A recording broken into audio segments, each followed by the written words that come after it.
What's up, guys? This is the Twirly Goblin here to bring you another episode of my How to Play Yu-Gi-Oh series. And today we are going to be going over monster cards, as you can see. Let's start off with the basic. Normal monsters.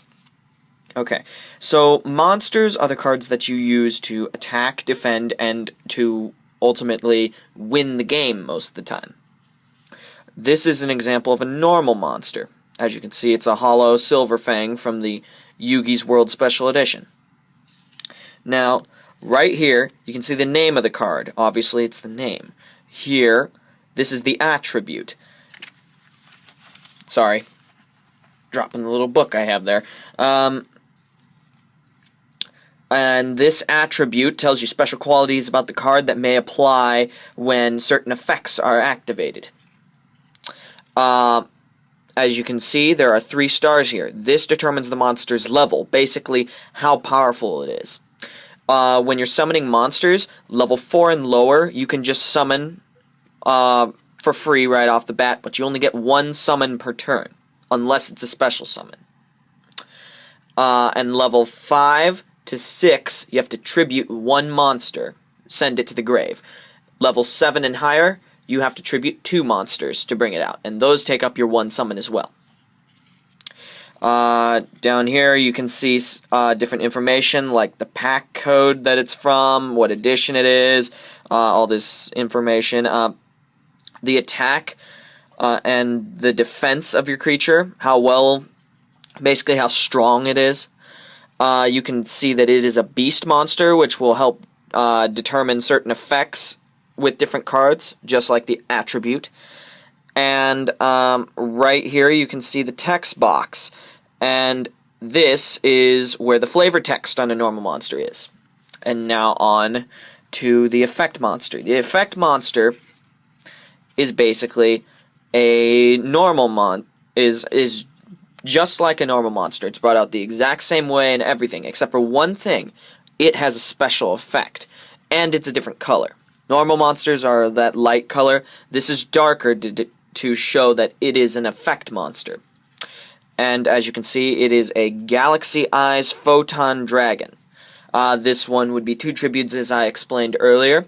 And it has a special effect that activates when you try and summon it. You can special summon it in a easier way.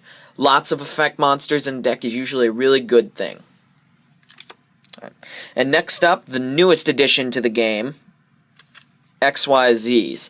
This is part of the Noble Knight deck, which I will be profiling for you probably once my summer vacation starts. This is Artorigus, King of the Noble Knights. Now, how XYZs work is, say both of these guys had 4 stars, per chance. When you go down to the effect box, in the effect, it will say that I need 2 level 4 Noble Knights to bring them out. Now, it can say just 2 level 4s, 3 level 4s, 3 level 3s. It depends on what it says at the bottom. Basically, you have both on the field. You put one on top of the other, swap them to the side, and put this on top. And you can remove these materials to activate this monster's effect. Simple enough.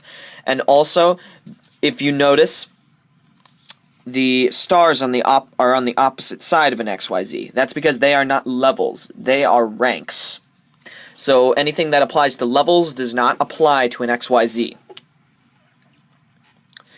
And next up, this would be the last thing that they added before XYZs, Synchros. This is a Stardust Dragon.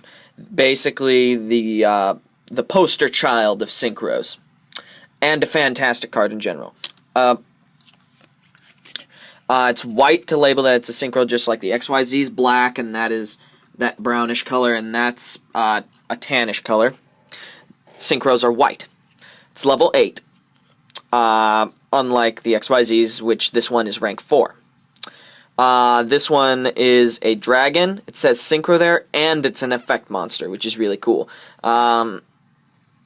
And usually Synchros are really easy to get out. This one requires 1 tuner and 1 non-tuner. Now how you bring one out is you need to get monsters that are equal to the level of the synchro monster, and one of them has to be a tuner. And then you just send them to the grave, and you summon the monster from your extra deck. Simple enough.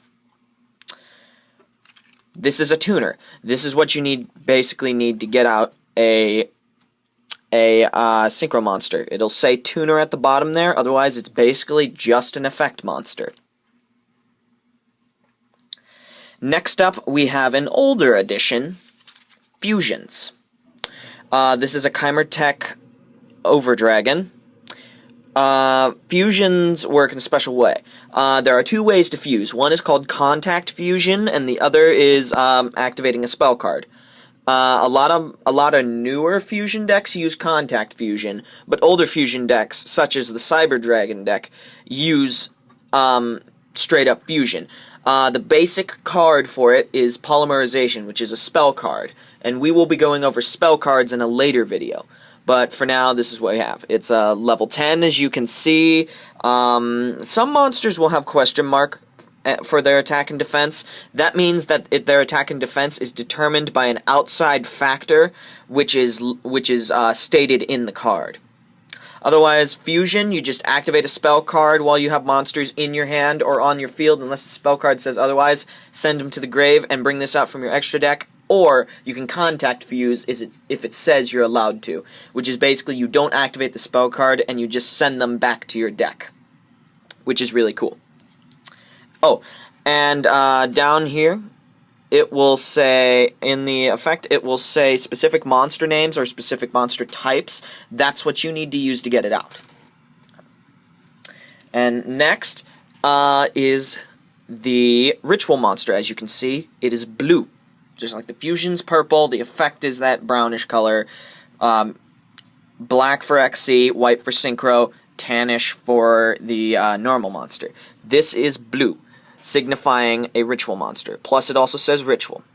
Basically, all Ritual Monsters have a specific Ritual spell that works for them. You activate the spell, and then you tribute monsters on your field equal to the amount of, or equal to or above the amount of stars that the Ritual Monster has, and then you get to special summon the Ritual Monster. You need a spell card. There are also spell cards that are very general, like Advanced Ritual Art, which will allow you to bring out basically any Ritual Monster. They're a nice addition to the game. The current Ritual deck that's somewhat decent is the Gashikis. I would recommend looking into them if you think these are cool. Like I said, Cyber Dragons are really good with this. Elemental Heroes are also really good. You could also, for the Synchros and Tuners, you could invest in lots of things. You could try Lavels, you could try Synchron decks, you could try a lot of things. I have a friend who runs a Nordic deck. It's really good. It can beat Prophecy. Speaking of Prophecy, XYZ decks. That is generally, for today, top tier. All of the stuff that's going to be pretty expensive, not completely, such as this Noble Knight deck. It's not topping tournaments right now, but it's still really good. So, it's somewhat cheap, and you can build cheap XYZ decks. It's not that hard. So, XYZs are basically just the new stuff. Effect monsters, Steel Swarms, stuff like that. Normal monsters, good luck with that. Normal monster decks revolve around a bunch of low-level beat sticks, usually. Normal monster decks are hard to use because usually XYZ and Synchro decks are much faster than even the Fusion and the Rituals. XYZs and Synchros are the two best kinds of monsters, in my opinion. But that doesn't mean that you shouldn't run any other kind of card.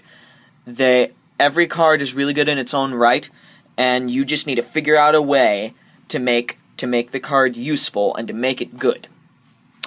Anyway, that is all I have for you. Thanks for watching. Please rate, comment, and subscribe. This is the Twirly Goblin signing out.